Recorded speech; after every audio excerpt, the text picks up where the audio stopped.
Where's he going with this shit?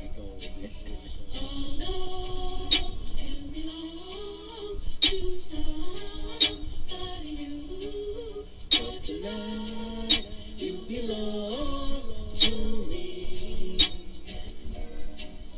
I'm from One West headquarters. Follow my captain's orders. Live in the land of pain and torture. No straw, but they want their mortar. Tell Trump, fuck borders. P.S. Prepare for slaughter. Never take their sons and daughters. Never give them Mars in return. Niggas never wanna learn. Till they laying in the urn. Babylon, Babylon, Babylon. You got to burn. Even if I gotta go with it.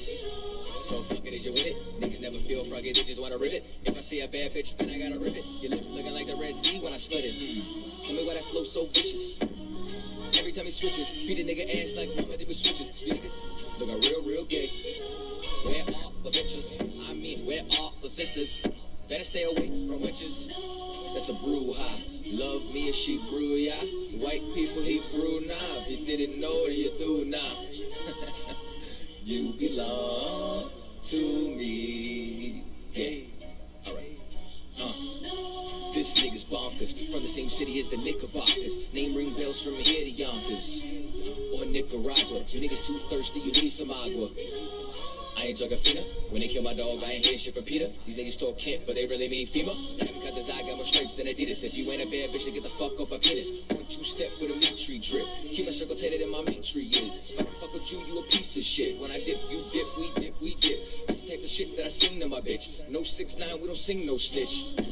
Gotta love that bass. Social distance, I love my space. Tell Karen, get the fuck out my face. We ain't never switching up on our race. You belong to me. It's you, baby. One more time. Gotta love that bass. Social distance, I love my space. Tell Karen, get the fuck out my face. We ain't never switching up on our race, cause you belong to me. One more time for the ladies in the back, eh?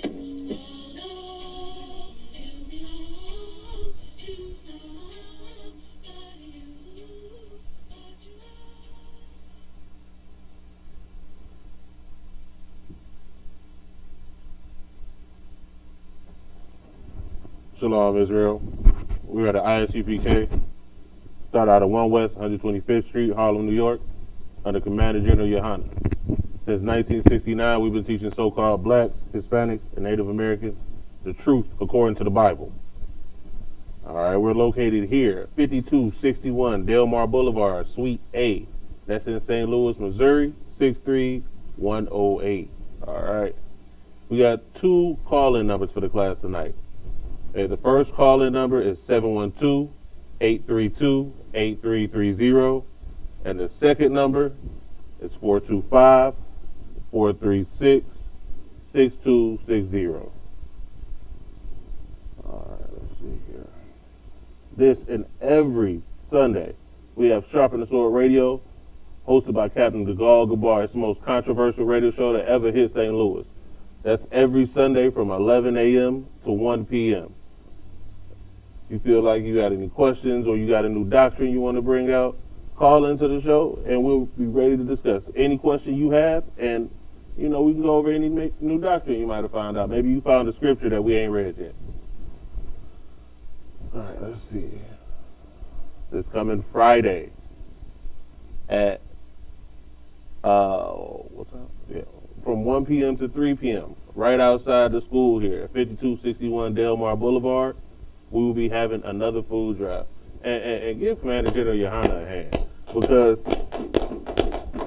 this has been going on for almost a year now. 13,000 pounds, just about every other week. 2, sometimes 3 times a month. 13,000 pounds to the people of St. Louis. See, the Most High uses the I.S.U.P.K. to show his people where the leadership is, right? Your Christian pastor told you what he thought about the whole situation. He showed you exactly, what happens when things start to go rough. When it's a chance you might get him sick, guess what he did? He shut the doors, he locked them, told you go ahead and cash app your tithes in. He ran. You know what I'm saying? I.S.U.P.K has not closed. Commander General Yahanna still has his men out here doing the work of the Most High God, because that's what a leader does. You know what I mean? A leader is out here with his people. A leader is out here showing his people and instructing his people how to take care of the people. You know what I mean? Our people need that leadership. And the only place you're going to find it is right here in the I.S.U.P.K. And you can see another example of that this coming Friday, right outside here, 5261 Delmar Boulevard at the food drive. Good. All right. Let's see what else we got here.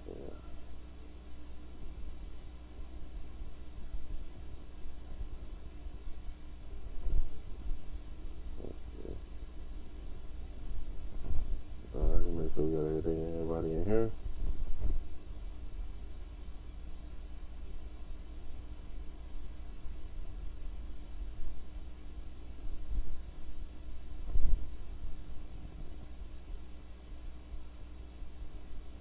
All right. Let's see if we got any questions online. Got any questions in the class? All right.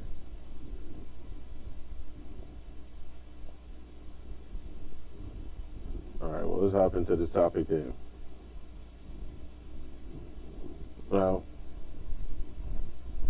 tonight is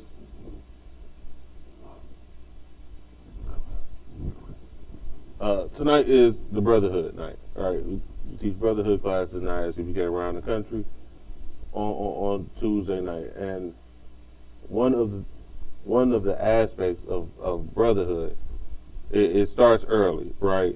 It starts as a child. You got to learn. That's where you learn all your habits. That's where you learn all of your and learn how to deal with your emotions and develop your character for the rest of your life.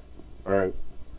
So, as good brothers, it is only brotherly, right, to raise your children to be men and to be men and women that are respectable. All right, you got your Bible, your Apocrypha? You got your Apocrypha? All right. Let's start off with Ecclesiasticus.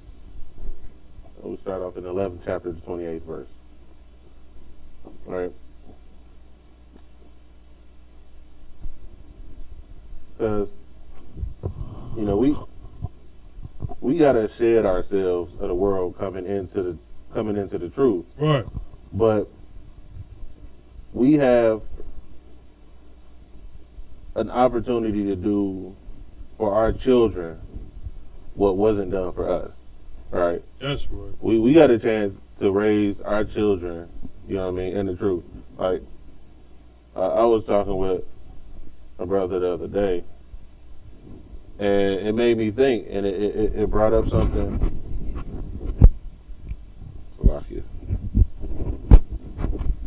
That I was just so happy about. I was so glad about, right? My daughter has never once in her life thought she was an African American. My daughter has known since birth that she was a child of Israel. Right. Right? So that's a very precious thing, right?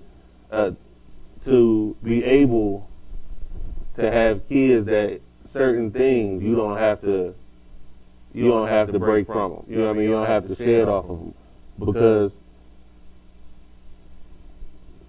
not only when we get out of the world and we come into this truth and we have our issues, right?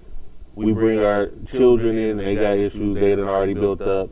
We bring our ribs in, they got issues, you know, they was in the world too, you know what I mean? So we have to have a place where we start from, right? So go ahead and get that verse. This is the book of Ecclesiasticus, chapter 11, verse 28. Right. Judge none, blessed before his death. So this is, you don't really call any man blessed until he dies, right? Right. Because you could think a man is blessed, you know what I mean, and see him his whole life, and then the last day on earth he lose everything. You find out everything was a lie, you know what I mean? Everything crumbles, and you see that everything that you thought was good was a facade, right? Right. So don't until a man dies, don't call him blessed. Keep going. For a man shall be known, Right? and his children, And his what? his children, And his what? his children. So your legacy, you know what I mean, is your children. Right. Your who you are as a person, your final testament is your children. That's right. All right. From there, let's go and see. Go to the same book, the 22nd chapter. Start at verse 9. All right. 22nd. Yeah, 22, and we're gonna do 9 and 10. So start at 9. All right. So we, like I said, we have to raise our children up a certain way, right? We have to hold them to a certain standard.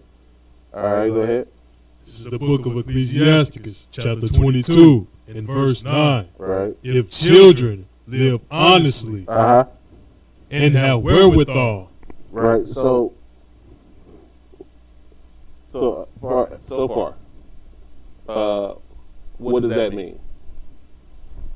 Do you understand what that means? Sir.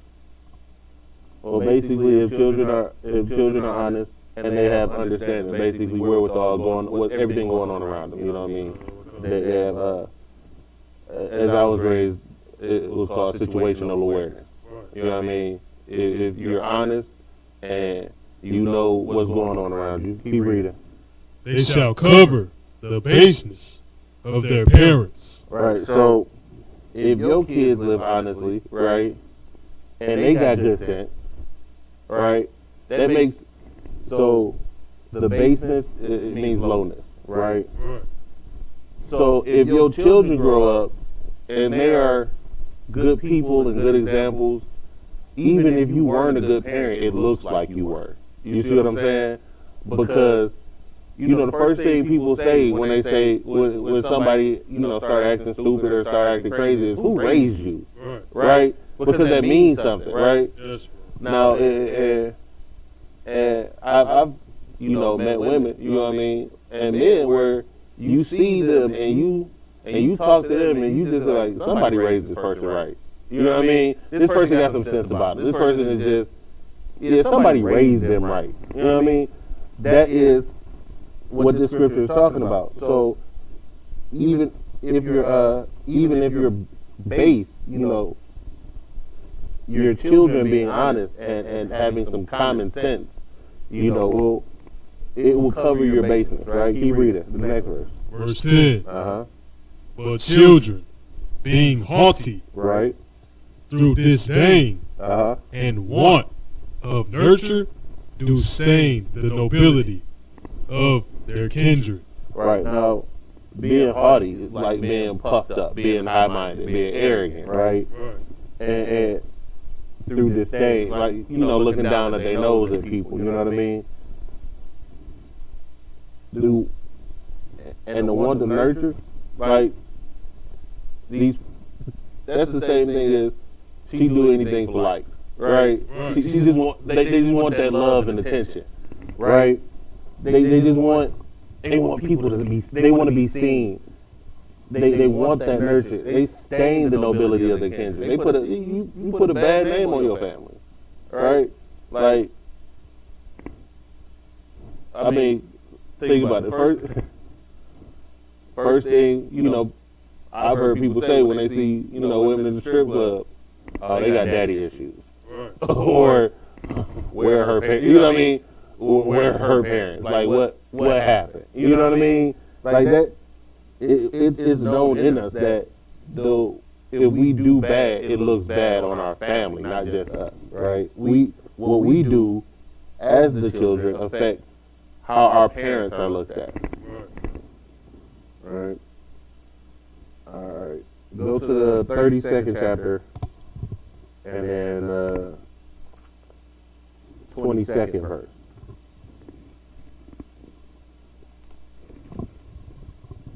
Ecclesiasticus chapter 32, verse 22.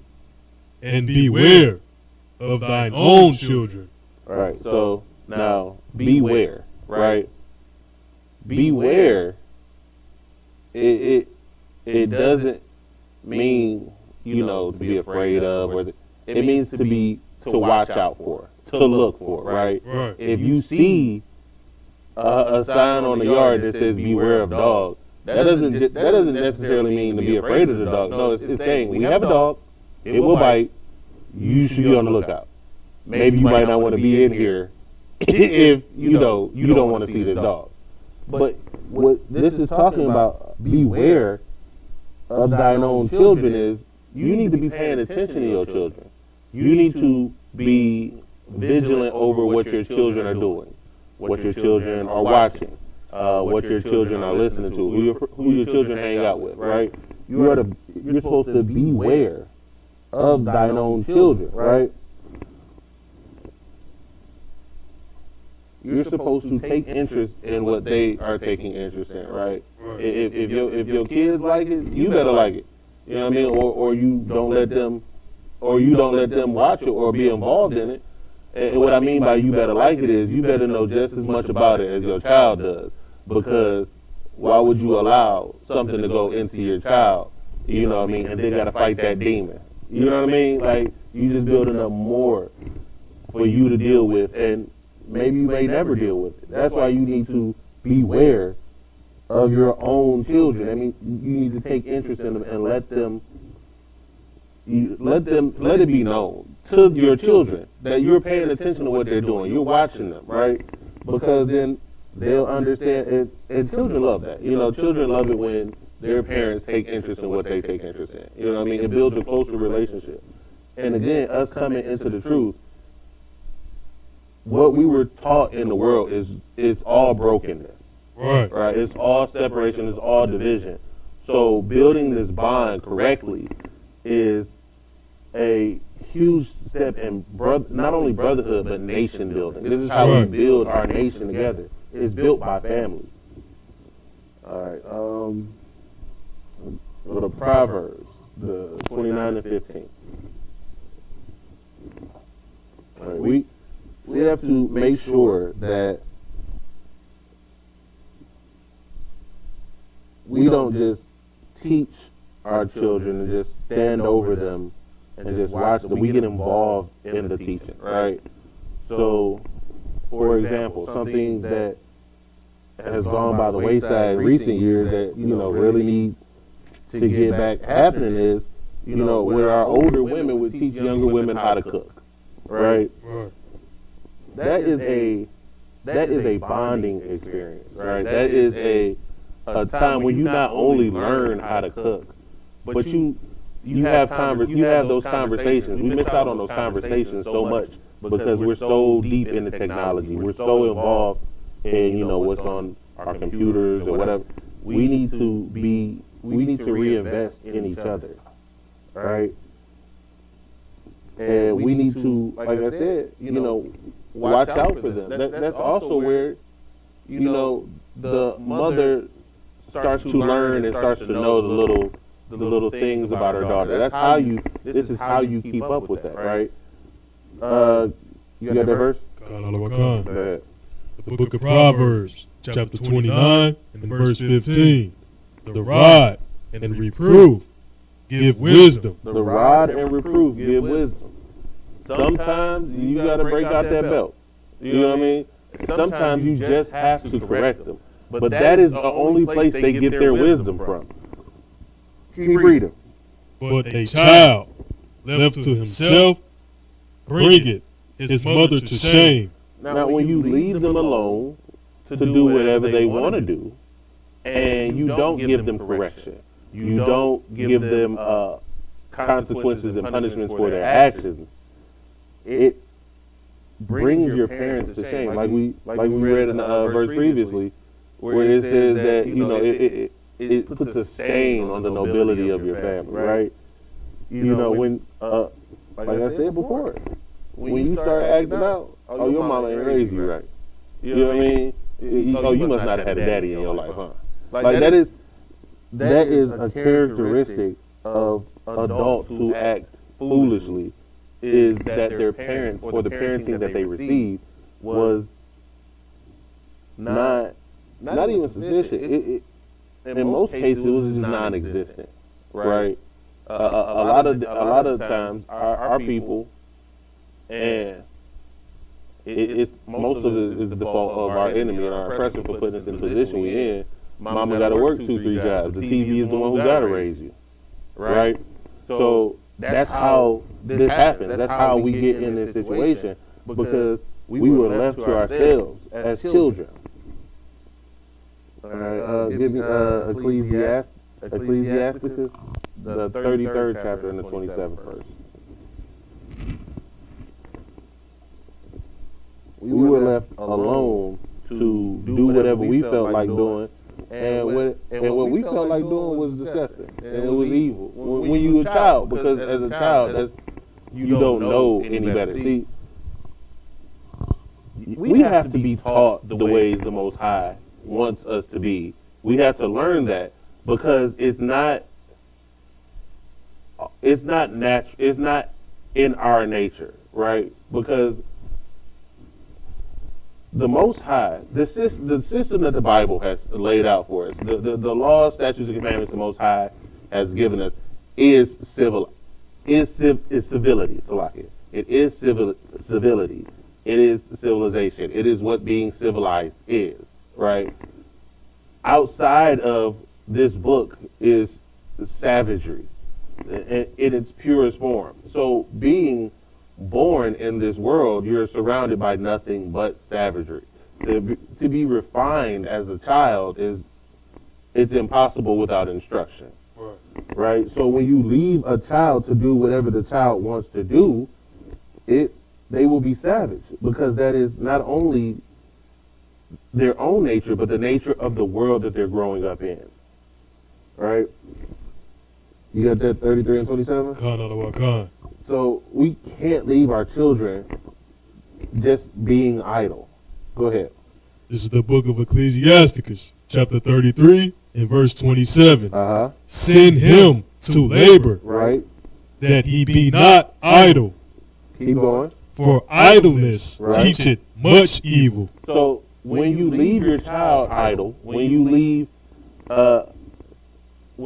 those who you are over idle, that leads to evilness, right? You have time. You heard the saying, idle hands are devil's workshop, right?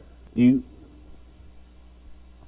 have to give instruction. Go ahead. Salakia, I remember I got a phone call from my little brother. He was like, yeah, man, I'm about to go out with my friends and, do a whole bunch of no good. Yeah. I'm like, what time is it? He like, it's midnight. I'm like, don't you know that old saying goes, man, don't nothing good happen after 10 o'clock?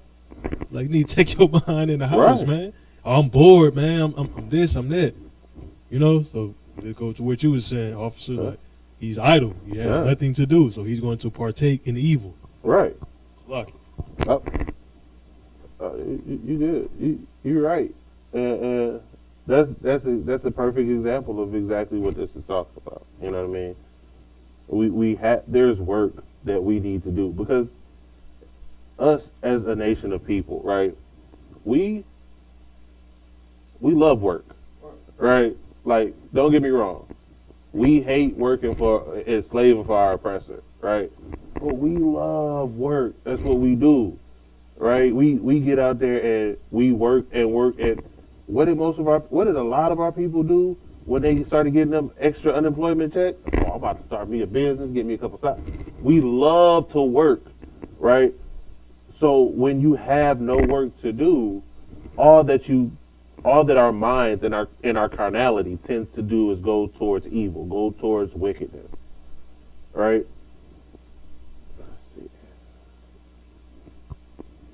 Give me Ecclesiasticus 26 and 10.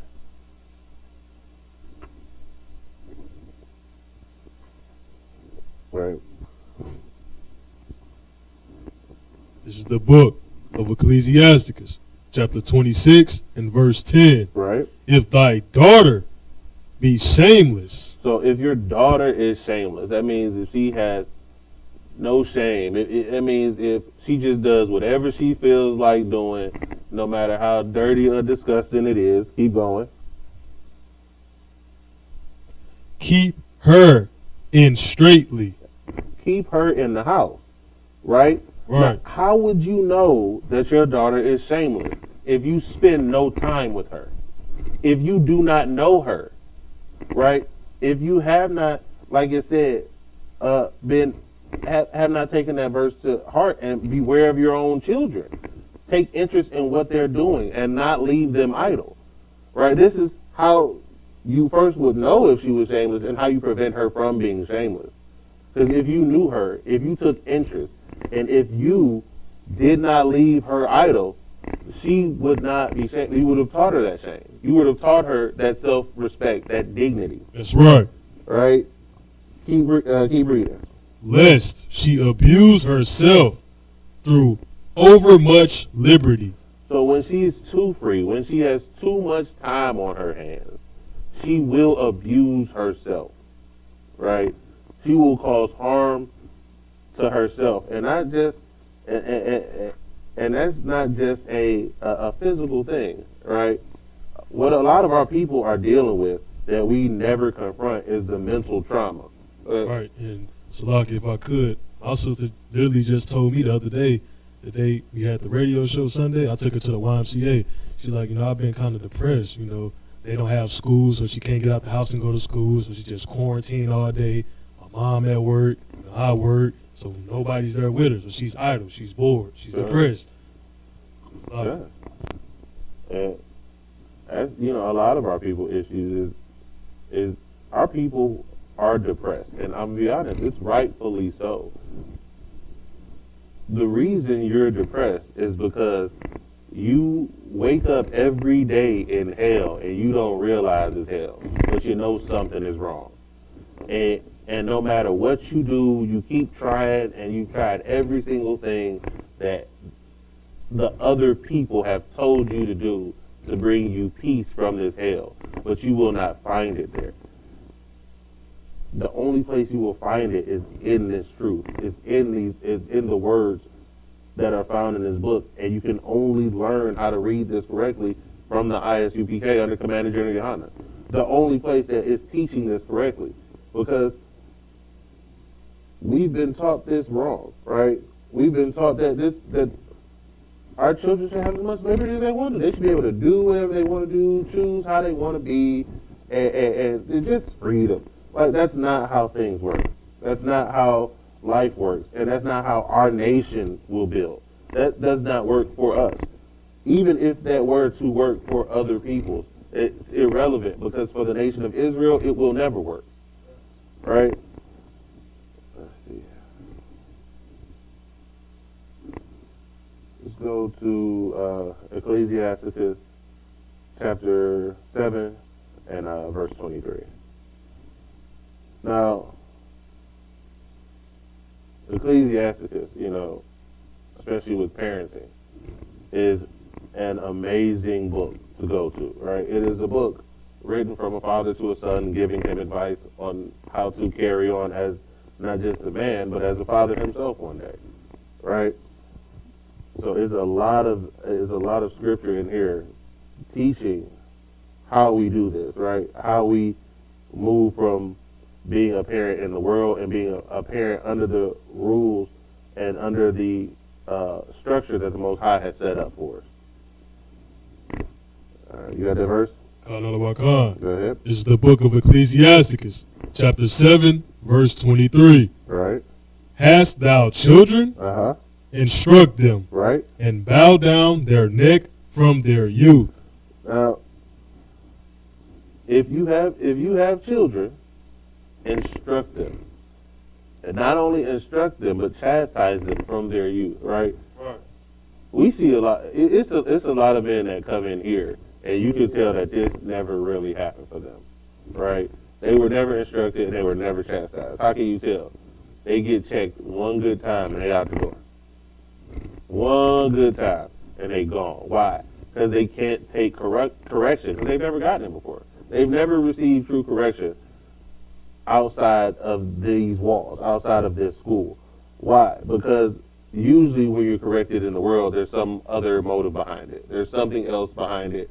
And even when they try their best to do it out there, you can find a little hole. You know what I mean? You can find a little gap in some, well, he's just doing this because of this. And then you can push it off, right? In here, when you get checked and you realize, ain't no way around what he just said, I can't wiggle out of it. It's backed by the scripture. I'm dead to rights and I'm caught. You just don't want to put up with that because you can't make an excuse for it. Go ahead. That's like when little kids, when they didn't want to go with their daddy, you know, daddy gonna chastise them, so they get a lot. They get away with a lot more with mommy. You know what I mean? I was one of those kids. Hey, yeah, that's exactly how it works. That's how it happens, you know. And our broken home is the reason that that's possible. You know what I mean? Because if it wasn't you can go with mommy, daddy right here, and daddy said it, that's it, period. You know what I mean? We from a young age, especially as so-called black men, and Hispanic men too, you know what I mean, were softened, you know, taught to be soft and to want to be treated softly, right? So you can't criticize, you can't correct, better not nobody say nothing to you. Unless if they do, you gonna get in your feelings and you out the door. That's what has happened in our community, you know, from not having our families built up and not being taught these lessons from our youth. All right.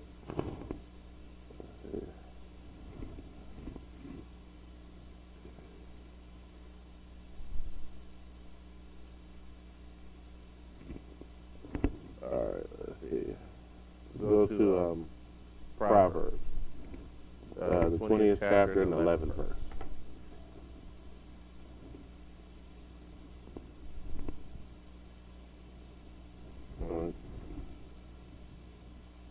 Because so your children need to be taught, and your children need to be disciplined, you know, from a young age, right?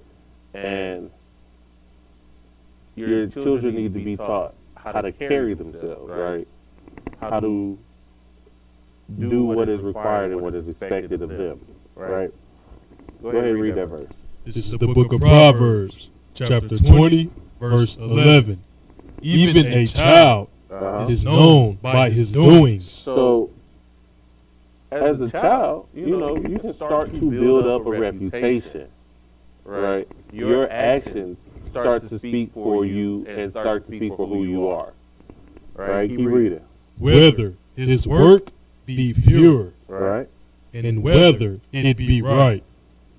So you start to learn people as children. You start to build up, as a child, you start to build up a reputation, you know, and not only do you start to build up a reputation, but in that process, you're building up habits. You're building up your character. So even when you're a child, you're starting to build that person that you will one day become, that full adult that you will one day be. You're starting that as a child, right? So we have to teach our children the ways that they need to go, the ways that they are, what they are supposed to be doing, and not just give them that excuse, oh, they just kids. They just kids. When else do you learn how to be an adult except for when you're a child, all right? Let's hop on over a little bit. Proverbs 22 and 15. Proverbs, chapter 22, verse 15. Mm-hmm. Foolishness, right, is bound in the heart of a child. It is natural for a child to be foolish, right? That is their nature, right? Their nature is to be foolish, and foolish, you know, biblically really only means is a person who doesn't follow the law, right? Not following the laws of the Most High makes you a fool, right? So it is So being outside of the laws of the Most High God, doing whatever you feel like doing, picking up whatever you see and just putting it in your mouth, that is what children do, right? So that's bound in their heart. Keep reading. But the rod of correction shall drive it far from him. So disciplining your children is what will get that out of them, right? They not only have to see that these are rules that they must follow, but there also must be some consequences for when they break those rules, right? You must. See, it's not just saying just beat kids. It said the rod of correction. So that means you had to do something wrong in the first place. And again, we are a people who were agriculturalists and we were herders, right? The rod is what we use to guide and direct the herd.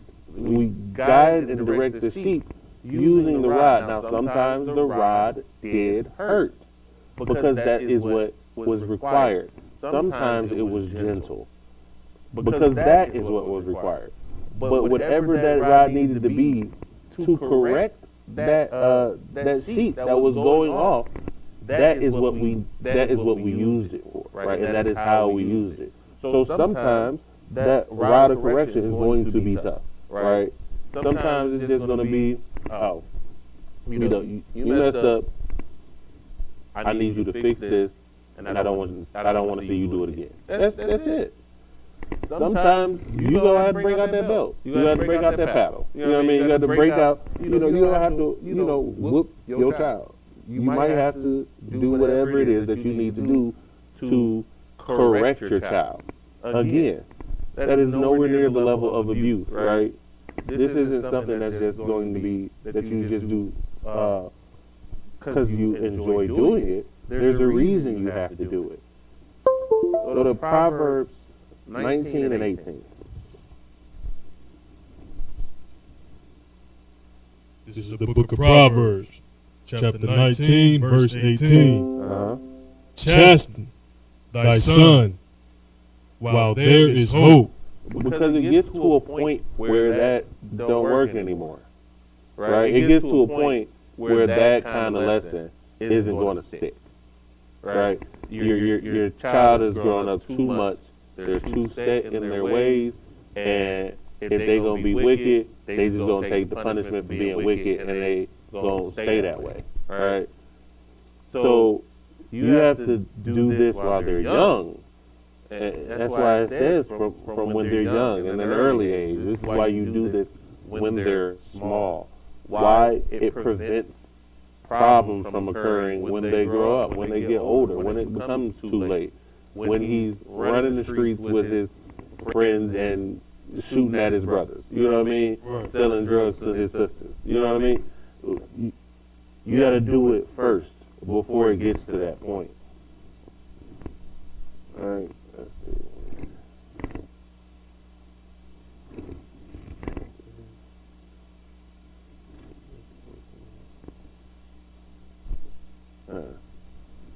All right. Go to Proverbs 23 and start at 13. Proverbs chapter 23 and verse 13. Withhold not correction from the child. You're not supposed to withhold your correction from the child. If you see your child going off, you see your child doing something wrong, and you laugh at it or you just let it happen, that's wrong. You need to correct your child when you see them going off. You don't give them a pass. You're not helping them. You're not helping yourself. Don't let it go. Do not withhold your correction. Keep going. For if thou beatest him with the rod, he shall not die. All right. Quick question. Who in here got whoopings as a child? Can you feel them right now? I gotta be with a stitching cord. Never know who this is. The thing is, did you die? Nah. You ain't gonna die you're not. It's what it's saying is the lesson and what you learn from what the punishment was will last longer than the pain you got from enduring the punishment. Yes, you got that whooping, you remember it to this day. But you're not, your leg ain't hurt. You know what I mean? You speak for yourself, bro. I got whooped with a 2x4. You know what I'm saying? And you said I wasn't gonna die. I thought I was, but then I got whooped with that damn thing. You know what I'm saying? But boy, I showed thought I was finna die. So I saw that big black woman coming with that 2x4. Oh, I thought I was gonna be dead, boy. I said, damn, I'm gonna be dead at the age of 9. You understand? I'm telling you. You thought you was going to die, right? But let's see what the next verse has to say. The next verse goes more into it. Keep going. Verse 14. Uh-huh. Thou shalt beat him with the rod, right? And shalt deliver his soul from hell. You are going to deliver your child by correcting them, right? You're going to deliver, and of course, like this, Cap, that is abuse. I said that was abuse. Okay, that. I got you, Cap. I got you.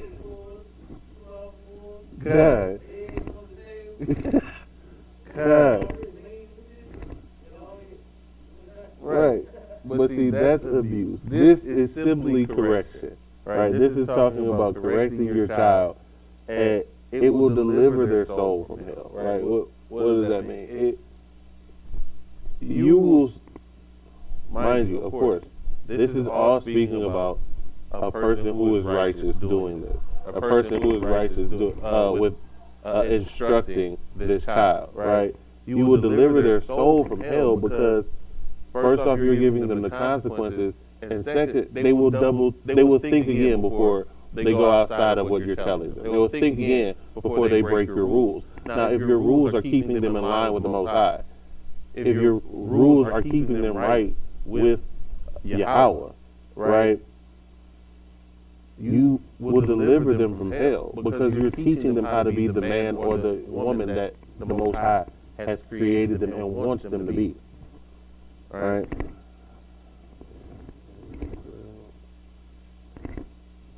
All right, let's go back to the book of Ecclesiasticus. And we're on the 30th chapter, 12th verse.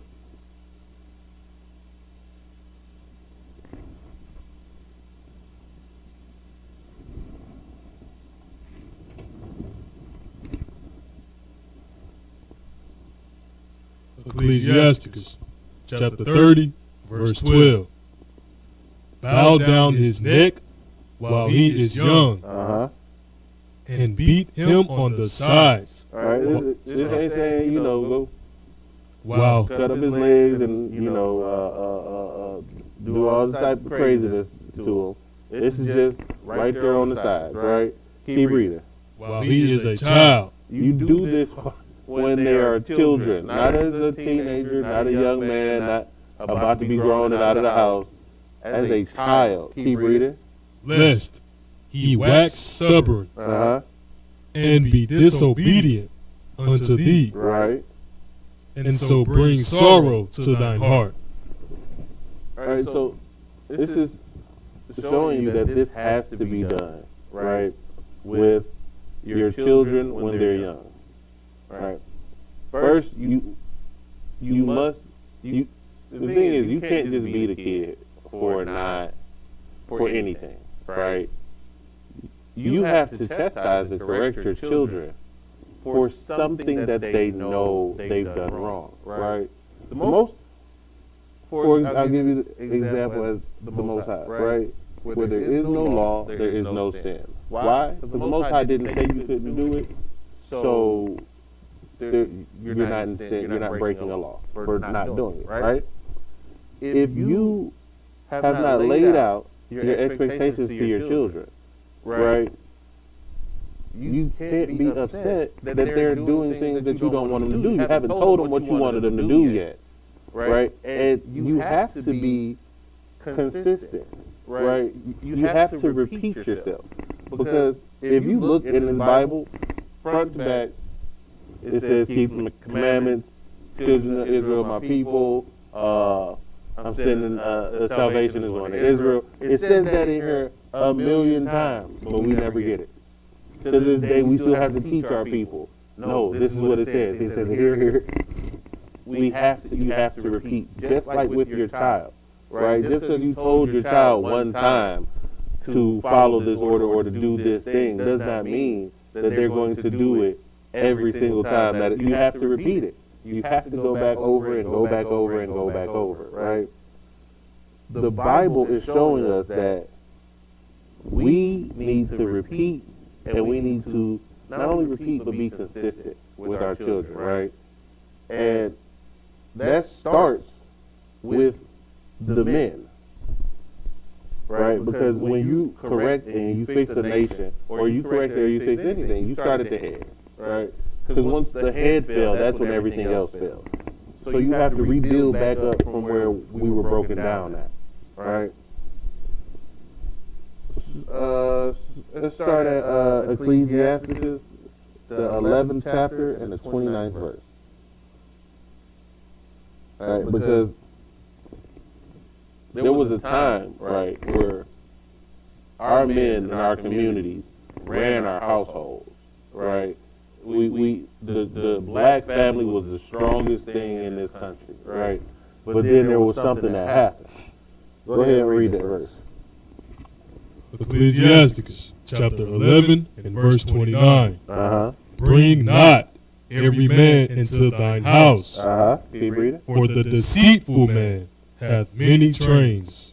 So I want you to hop down to 34 and hold that right there. See, so what we ended up doing was we started trying to join these other nations, and so we thought that, well, some of these people were our friends, and so we're going to allow them in. At the time, it was, I think, were they the Republicans? Or the Democrats? Whatever. With Kennedy and Johnson. And they thought that, the government was going to come and help us, and that the government would help build us up, and give us equality. The truth of the matter is our enemies have always been our enemies. They just have different ways to undermine us as a people, right? So we allowed them into our homes. We allowed them into our family dealings, right? How do we do that? Housing, child support, food stamps. And for housing, we gave up so much for housing. But he's going to tell you that. Keep reading. Verse 34. Receive a stranger into thine house. So we allowed that stranger, our enemies, into our house, right? Thinking that he might help build us up. He might help make us better, right? So we received a stranger in our house. Go ahead. And he will disturb thee. And our house hasn't been right since, right? The black man's position in the house was disturbed by our enemies coming in and offering us what we thought was help. That's right. Right? And then what happened? Keep going. And turn thee out of thine house. Now the black man is sitting outside of his own household. Right? Because we allowed that stranger in. We allowed them to come in, but we need to get back to our order that the Most High gave to us. Right? Say in that book, Ecclesiastes, go to the 3rd chapter. And the 2nd verse. Right? We need to understand, what order is, because we need a structure to be able to teach these children the way they should go. We need something there for the children to see and to model off of, Right. to be able to build all that. Because we said all of the things that about having the children correct, but how do we do that, right? So first we need the order and the structure of how everything should go and how everything works. Go ahead. Ecclesiasticus chapter 3, verse 2. Right? For the Lord hath given the father honor over the children. So we see that the father has honor over the children, right? So we starting to see a structure built up, right? The father is honored over the children, right? Right. So that is his position. Keep going. And hath confirmed the authority of the mother over the sons. So we know of the children, the chief of the children would be the firstborn son, but even the mother has authority over the son, right? So now we start to see at the bottom is the children, and we're starting to get a clearer picture, right? Let's see. Right, so that's starting to build the picture, right? So we see that the children are supposed to be under the subjection and the order of the mother and the father, right? So that doesn't mean that just because the father is there that the mother has no authority. Yes, the mother has authority over the children, but her authority is under the fathers. Now let's get further proof of that. 1 Corinthians 11 and 3.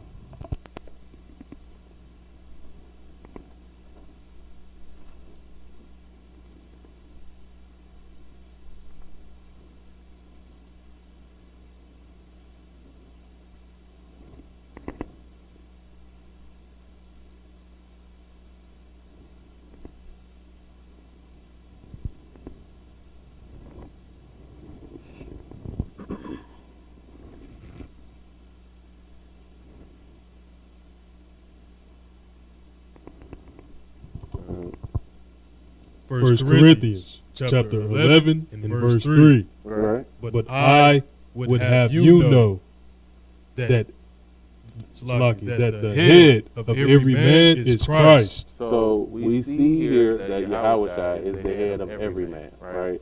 Every man falls under the subjection of Yahushua, right?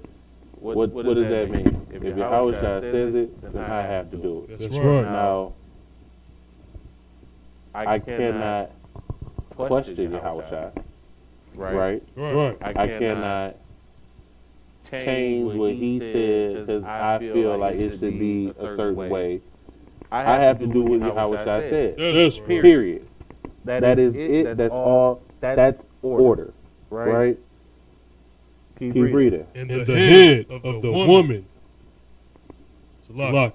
is the man. Right. So we see that the man, right, is the head of the woman, right? Keep going. And the head of Christ. So Christ himself, he has a head, right? Christ himself, Christ did not get to just do whatever he felt like doing, right?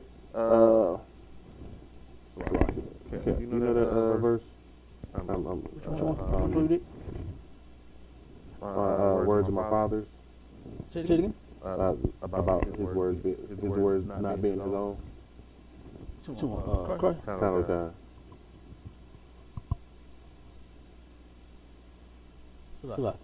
One second.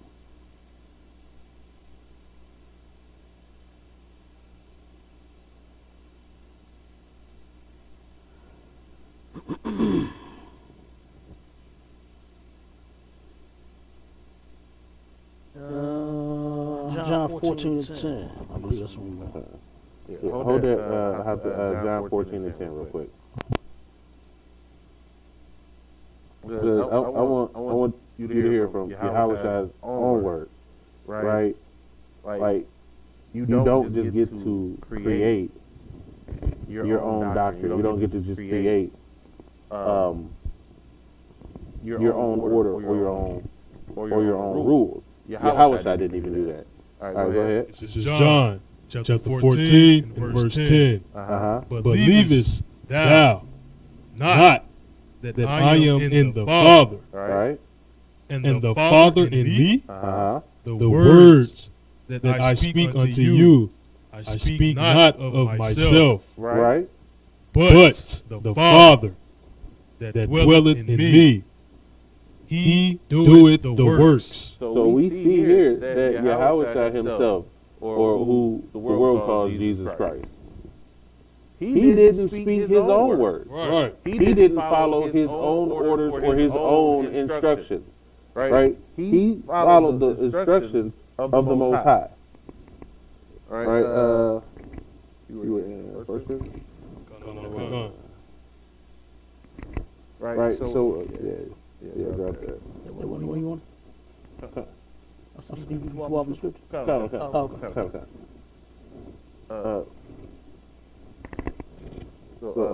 Drop that and complete. Yep. Oh yeah, go ahead. Finish up 11:3.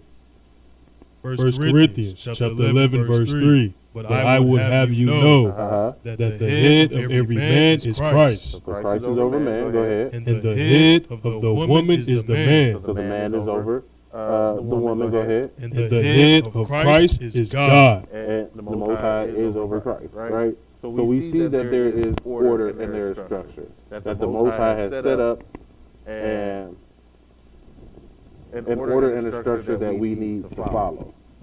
Right. No. Did you get to that next verse? Yeah, the next verse. I wonder was Ecclesiastes 30 and start at verse 1. Like me a second, I got a question too. Okay. Question? Go ahead. No, I was saying whenever you're ready with the question. I got a question come through the text. Okay. Hold that 1 second.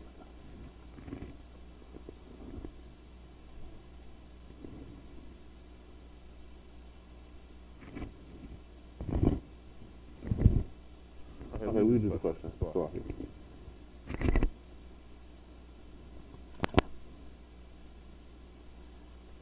You ready for the question now? Time. Okay, turn on 1 second.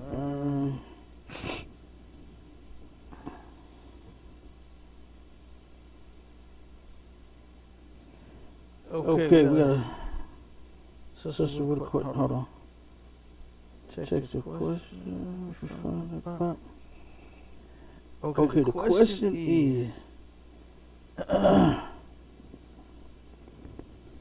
After raising children to be Christian and teaching them one way to grow, how do you convert, change, switch them, and teach and train them a new way to live life without them being confused, rebellious, or angry?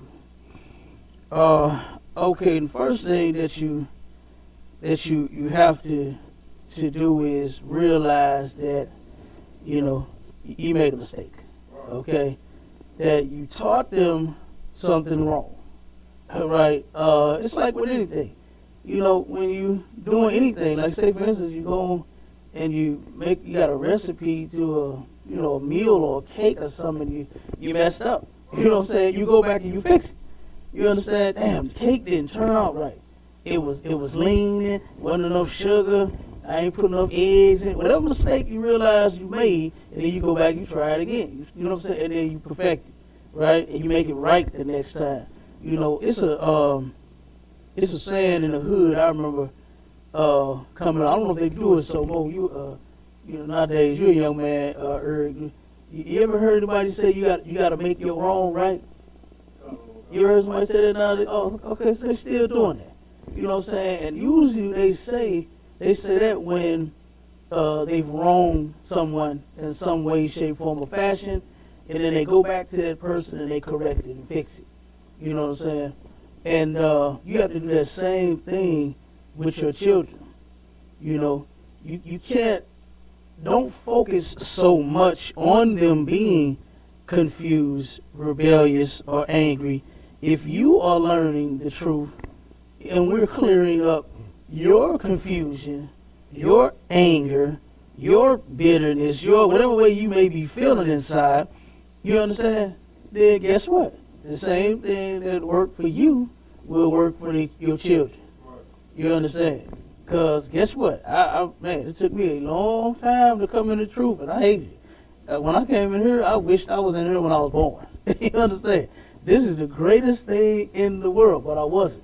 You understand? So I had to turn around and I had to go in and fix the things that I had messed up.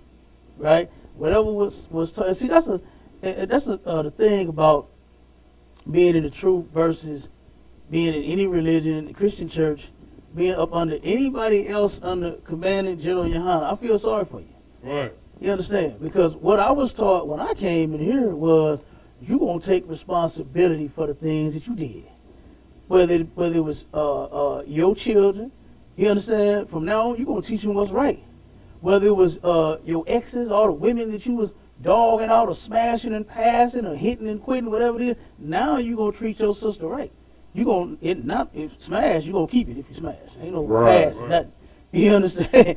And then the goddamn smashing be so good, I don't know what you want to pass it for. Salaki. You understand? Snoop Dogg had a song talking about ain't no fun if the homies can't have none. Man, please. Then Ray J come out, she smashed the homie. We celebrating that sick mess. You understand? When she just supposed to be smashing me.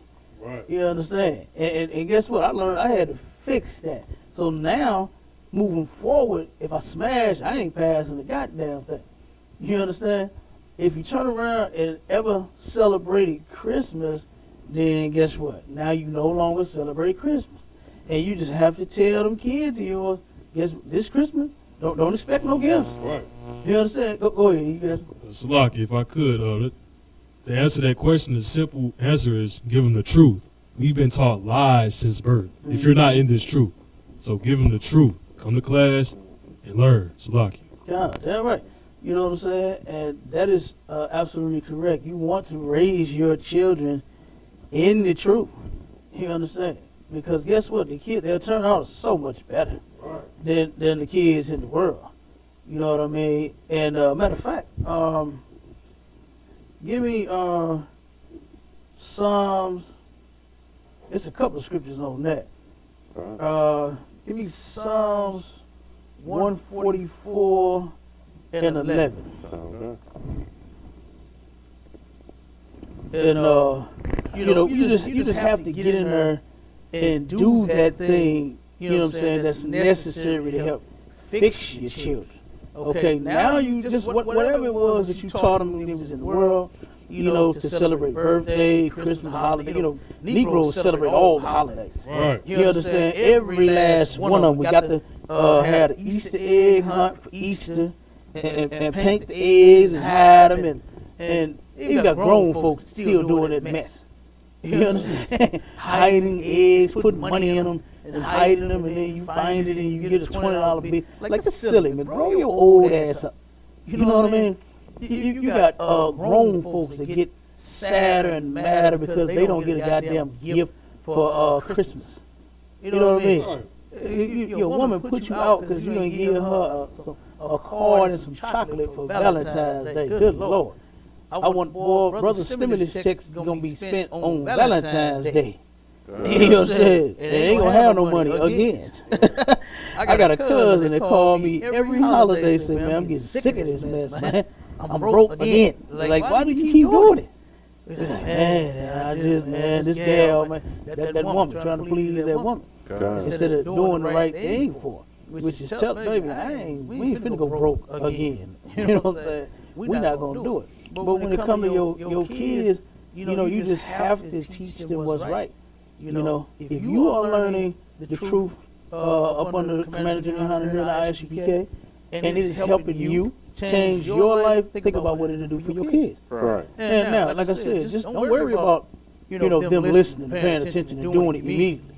You understand? Because think about it. Look where they got it from. They got it from their parents. You understand? They got rebellion, rebelliousness from their parents. You know, we are the ones that destroyed our kids. So when I came in here, I was told that guess what? You gonna be the one to fix them. You understand? And guess what? And I wanted to. Because knowing that I made the mistake of teaching them all the wrong things, I wanted to show them what kind of man daddy really is now to teach them all the right things. You know what I mean? But let's give me this scripture real quick, and then we're gonna get another one. This is Psalm chapter 144, verse 11. Mm-hmm. Rid me and deliver me from from the hand of strange children. Man, look, rid me. Like, hey, keep them badass kids away from me. You understand? I don't want no badass kids. Right? Rid me and deliver me from the hand of strange children. Keep on. Whose mouth speaketh vanity. Whose mouth speaketh nothing but vanity. You understand? Keep on.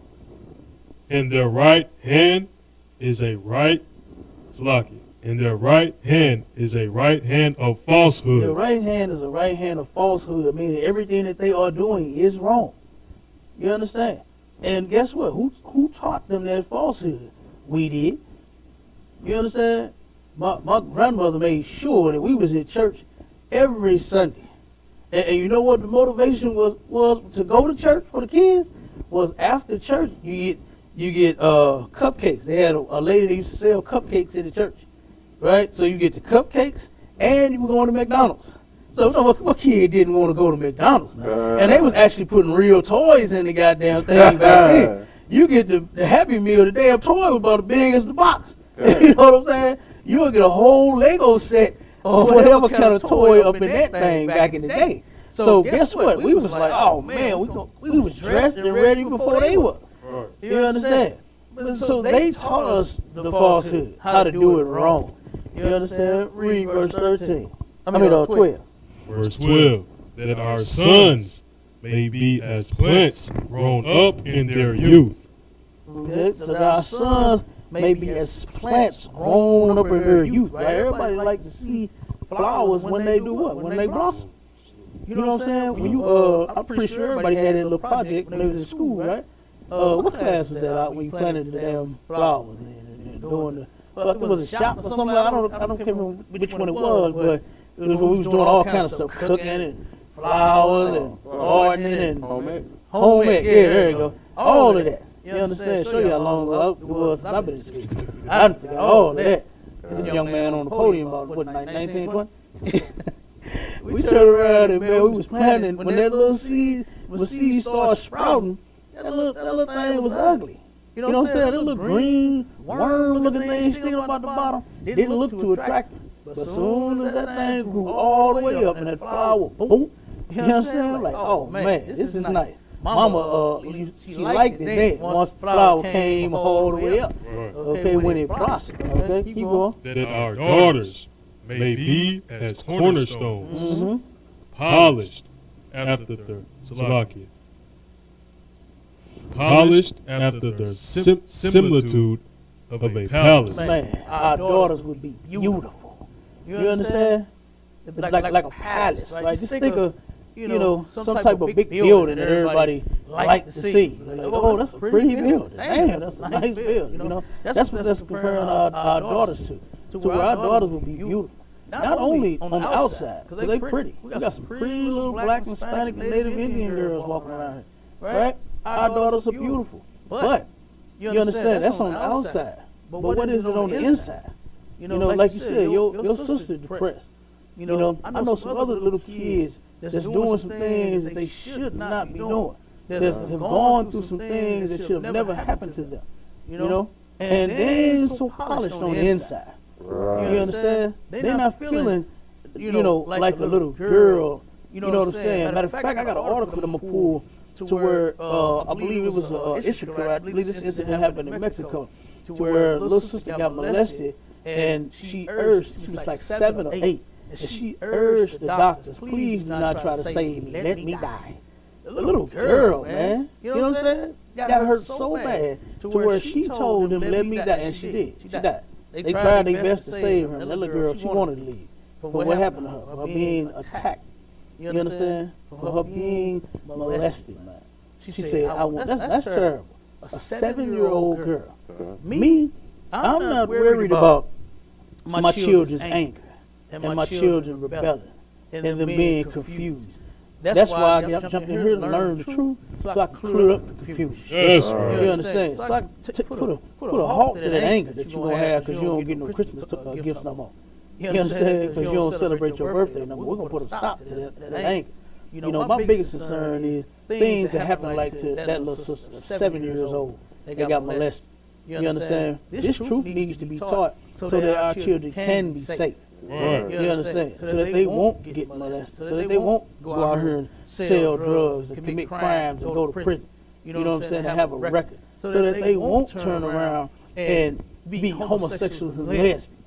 You understand? Like for instance, it is the young girls now turn around and are doing threesomes because the boys like it. You understand? Like that's sick on both ends. None of our boys, our sons, should be wanting their girlfriends to get in the bed with another girl. Right. You understand? But our kids, they ain't polished like that cornerstone. You understand? They ain't looking so good, in and out.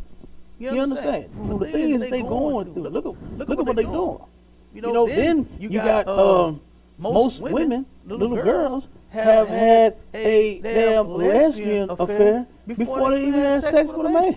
They'd already, you know what I'm saying, and had sex with a girl. You know, well, it's not sex, but you know what I'm saying. But they'd already been in the bed with a goddamn woman, and before they even had a man. You know, like what the hell is going on in these homes to where our children is just doing the things that they doing? You know what I'm saying? So to answer that question, man, they confusion and they anger and all of that, bring it on. You know what I'm saying? Bring it on. Because guess what? I dealt with a bunch of kids that was angry and confused and mad because daddy no longer did this and did that and celebrated no more Christmas trees and gifts and all that. You know what? You know what they did? Hey, some of them got in order, some of them didn't. Simple as that.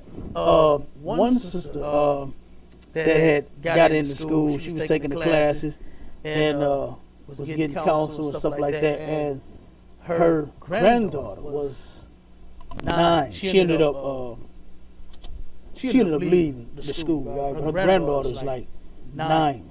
Okay, and this little girl, I mean, was amazing. Right, I had to cut this child. Right, about what was that? I think Easter. I think it was Easter. Whatever holiday was coming up, I can't remember. But she asked about the holiday, and she heard that God hates that particular holiday, right? And she wanted to know why. She was like, "Does God hate himself?" You know what I'm saying? Because she thinking that, like all the other kids think, that God is the one that made Easter. Easter is about the resurrection of Christ. You know what I'm saying? Stuff like that, right? So, man, the little girl, I went back and forth with her. You know what I'm saying? 9-year-old. Smart little girl, right? They turned around and got some scriptures in her, cut her. She turned around and got to screaming and crying, and her feelings were hurt. But you know what she did? That little girl got in order faster than mama did. You understand? She still called me to this day, asking me questions. You understand? Wanting to know this and that. And she stopped eating pork. This is a 9-year-old. You understand? This is a 9-year-old little girl. Okay? That's all we supposed to be worried about, is teaching them the right thing. You understand? So that they won't die. So that the Lord won't punish them. You understand? So the Lord won't turn around and be left with no other choice but to ruin their life versus blessing them. You understand? All because of their disobedience. Right? The Lord ain't just sitting in heaven just wanting to ruin your life. That's not even why He chose you to be His people. He gave you His laws and His instructions so that you'll follow them, so that you'll be blessed. But just like any other good father, that's where we get good parenting from. Hey, guess what? You break my rules, you're going to suffer the consequences. You understand? And that just so happens to be the God that we serve. That's how He is. And guess what? Ain't nothing you can do about changing Him. What you need to worry about is changing you. That's what you need to worry about, is fixing you. Ain't nothing wrong with Him. It's something wrong with you to where you're the one that's doing, I mean, and then you got all of these problems, right? You got all of these millions of damn problems, and you just cannot seem to figure it out. But guess what? Now, guess what? You come in here, we can help you figure it out. We can help you solve the problem, whether they're adults or the children, okay? But give me Ecclesiasticus 16 and 1 through 3.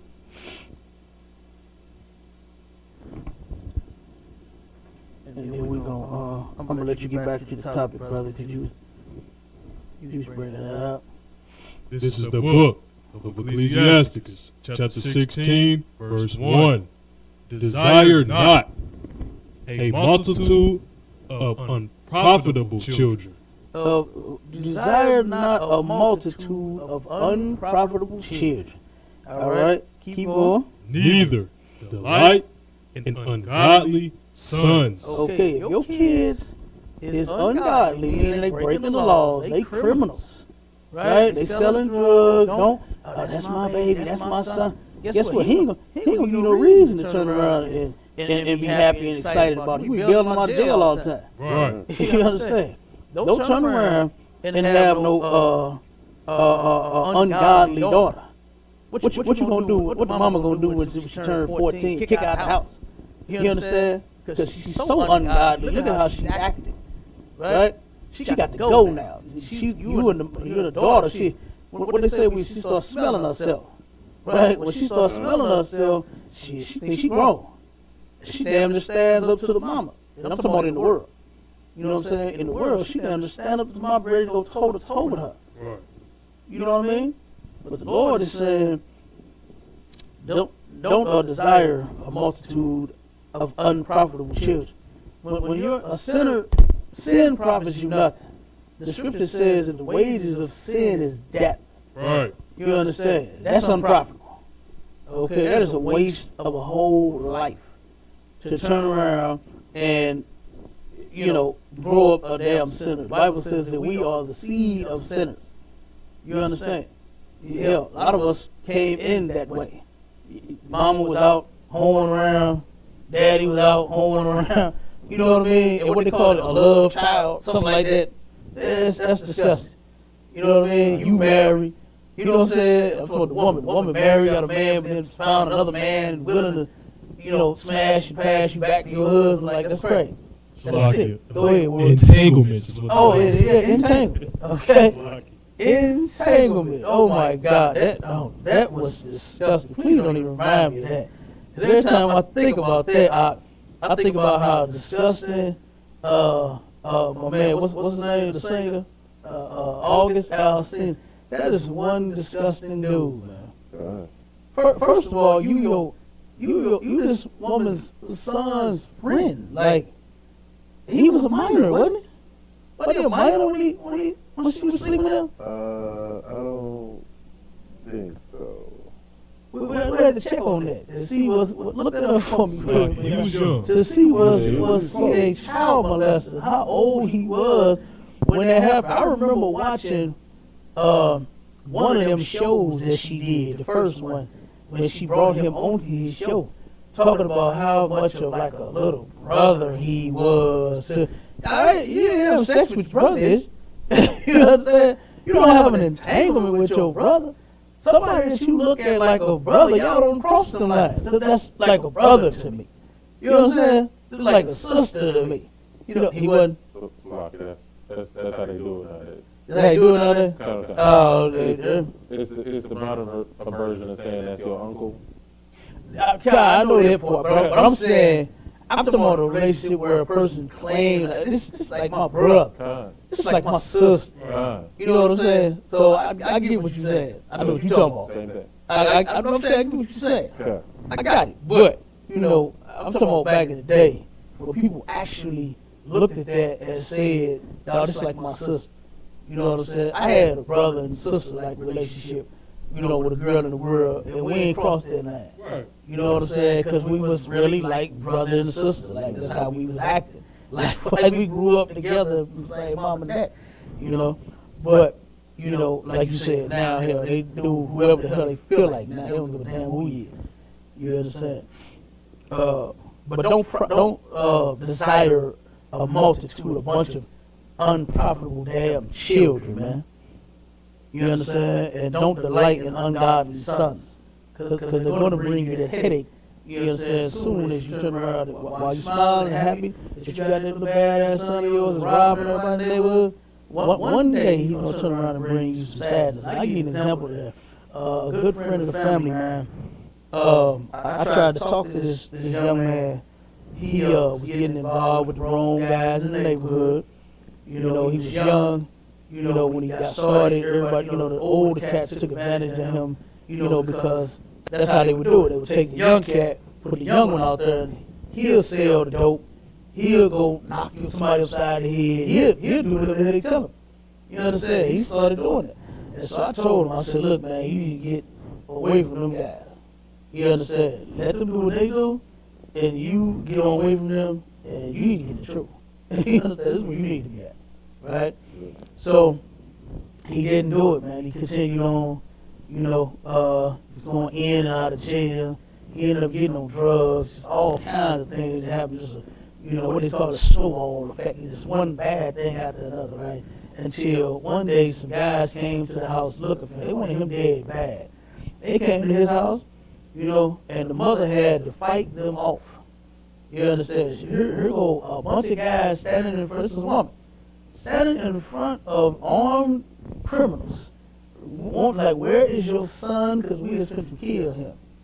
And she had to fight them cats off. They was trying to break up, you know, break their way through her house. You know, break their way through her door. She turned around. Once she finally fought them off, they left. You know what I'm saying? Because he actually wasn't there. You know, he was on drugs real bad. He was sleeping in vacant buildings. This is a young cat, man. He's 20-something. You know what I'm saying? 20-something years old, man, sleeping in vacant buildings. And like he homeless, you know? And he turned around and just ruined his whole life. And his mama had found and went to the, you know, the building where she normally know he'd be at, and put a knife to his neck and told him, that, boy, if you don't get yourself together, he said, I'm going to kill you myself. Everybody's trying to kill you. And you know what? Next day he was gone. The cats found him and shot him up, ran him over, did all that. Made sure he was on. Made sure he was out here. You understand? That's what's going to end up happening. You raising ungodly sons. You know what I'm saying? Right. It's something like that. Because that's the whole point of you teaching them the truth, so that they won't get out there and get involved in the wrong things and end up you having to bury your child.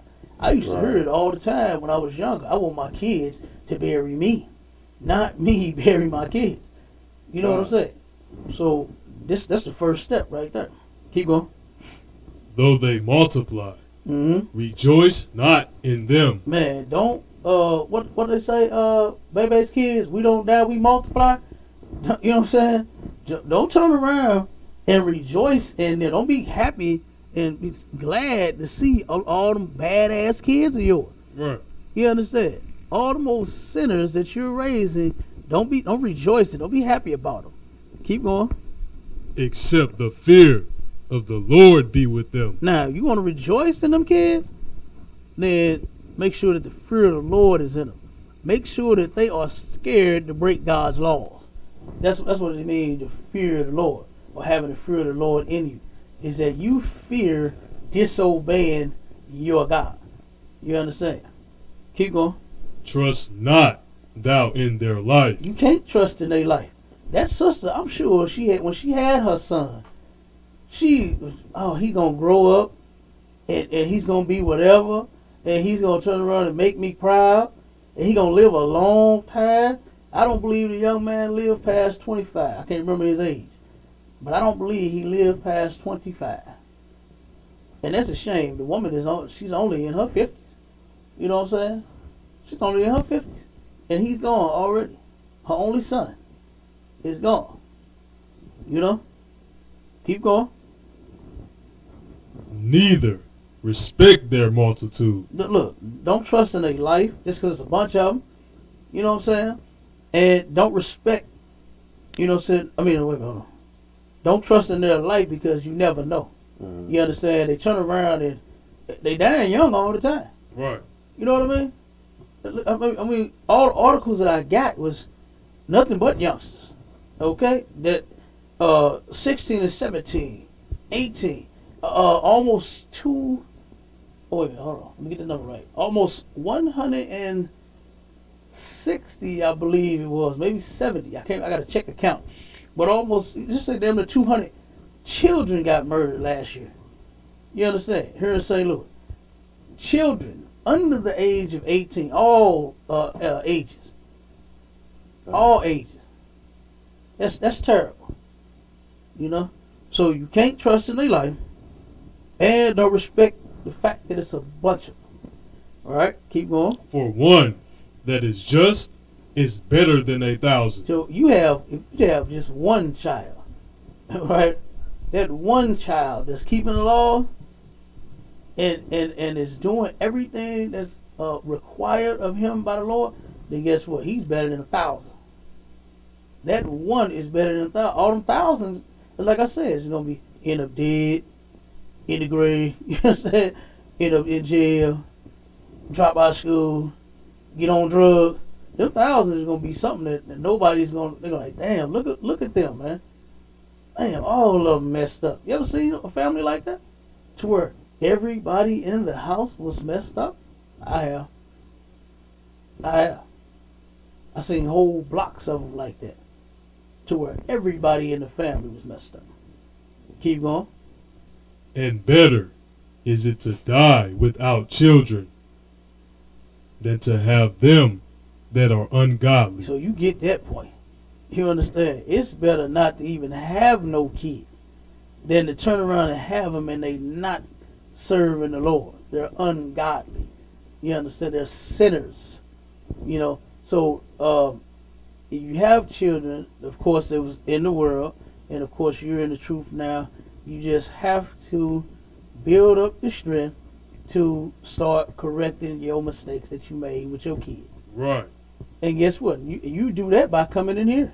Yes, bro. You come in here, you'll get the strength. Because guess what? You got a whole bunch of brothers and sisters that'll ride with you. You know what I mean? That can help counsel your children. Like I said, I counsel this 9-year-old all the time. Her mother gave her permission. Yeah, you can call her. She started doing her. She got a question. And she had so many questions. She got tired of doing that. Giving the phone and call them yourself. You understand? And the little girl calls me and texts me all the time with questions. You know, because she has a bunch of them. You know, so like I said, you just come on in here, you know, and whatever you know, saying you need, because that's the blessed part about being in the one body of Christ, which is you got brothers and sisters, you got family you can come to. You don't have to try to do it yourself. I know in the world, that's all we had was ourselves. Everybody else turned their back on us. You know what I mean? But since I've been in here, I have not seen that.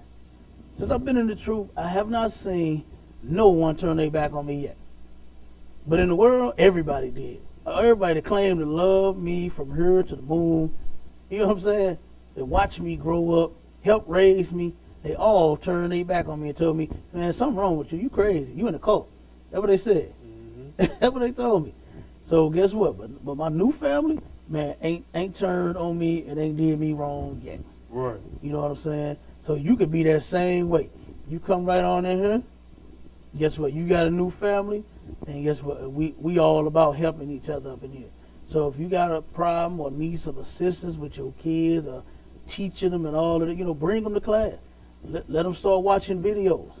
You know what I'm saying? You just have to do the right thing.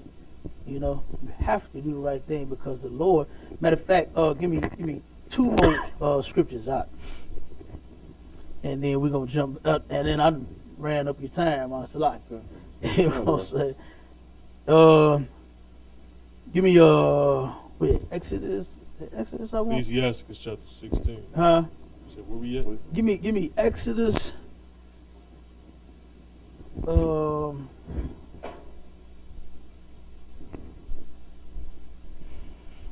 Is that 20 and 4? 1 second.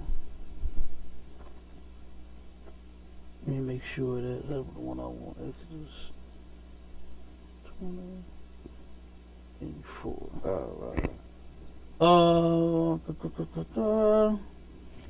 Start at verse 3 just to give the backdrop of this. Exodus 20 and 3. Start at 3, and we're going to read to verse 6. The book of Exodus, chapter 20, verse 3. Mm-hmm. Thou shalt have no other gods before me. Okay, now, this is the 10 Commandments, right? In the Christian church, they teach that these are all the commandments. It's just these 10, which you know your pastor can't read. Because all them damn commandments that come after that. You understand? He only read 10 and said that's all you got. And then, surprisingly, he can't even keep the goddamn 10. Right. He tell you that you are a sinner. You always gonna be a sinner. A sin is breaking the commandments, breaking the law. So if it's only 10, it's like, damn, you got to be real beat down, boy. You can't do 10 whole things. You know, you can't do 10 damn things right. And you got to make an excuse for that. Come on, well, I'm born into sin. Well, nigga, it's just 10. You can't stop it. You understand? You can't stop it. So the Lord is saying right here, thou shalt have no other gods before me, man. You understand? Not yourself. You can't make yourself a god, celebrate your birthday. Not no Christmas and no Santa Claus and no Nimrod. You know what I mean? No Rudolph and no reindeer. You know, not no what is it called? Amun Ra and Buddha and Shiva and none of them gods. You can't make up none. Zeus. Who else they got? Give me some of the Greek gods. Zeus is one of them. Athena, Minerva. Athena or Minerva.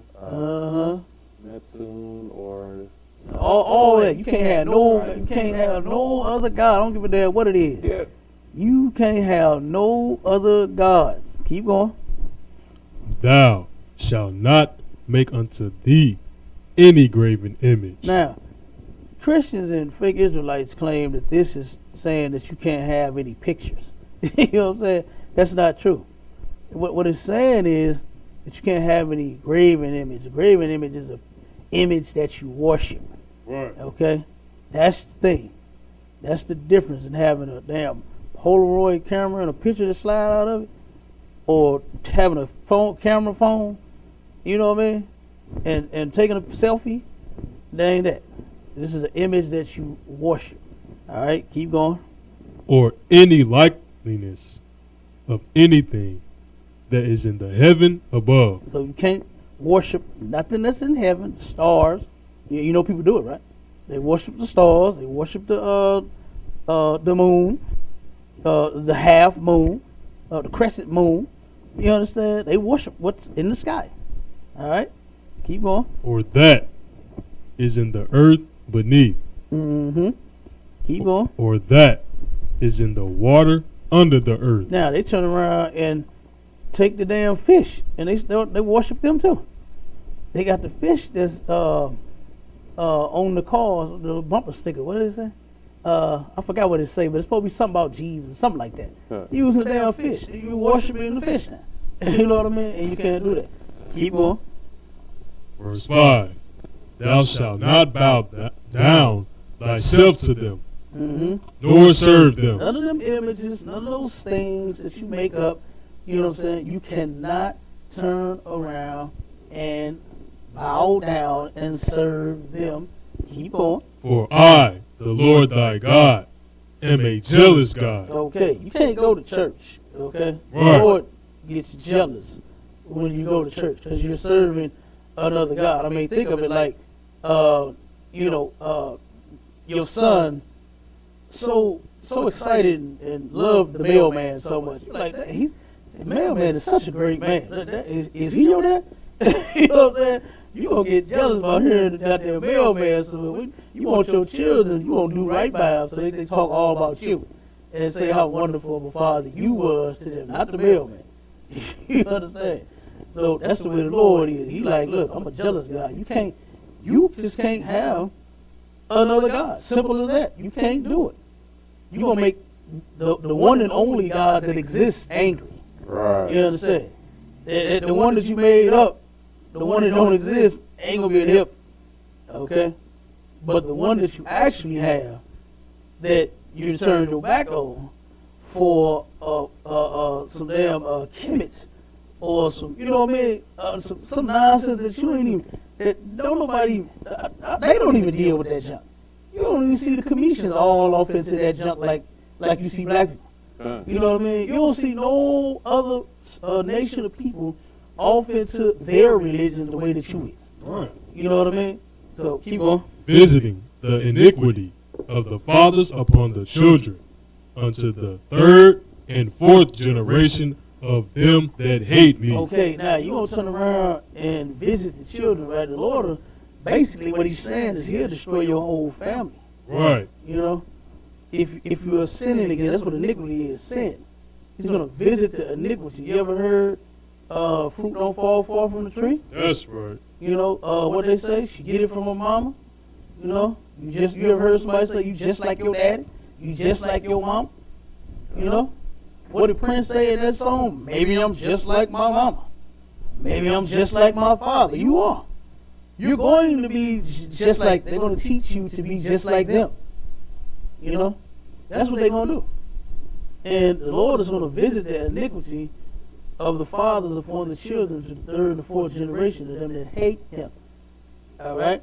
So you showing the Lord that you hate Him by disobeying Him and not keeping His laws. Right. Keep on. And showing mercy unto thousands of them that love me. And showing what? Mercy. Showing what? Mercy. Lord, guess what?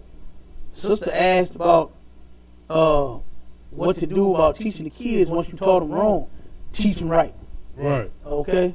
So that those children could get some mercy from the Lord.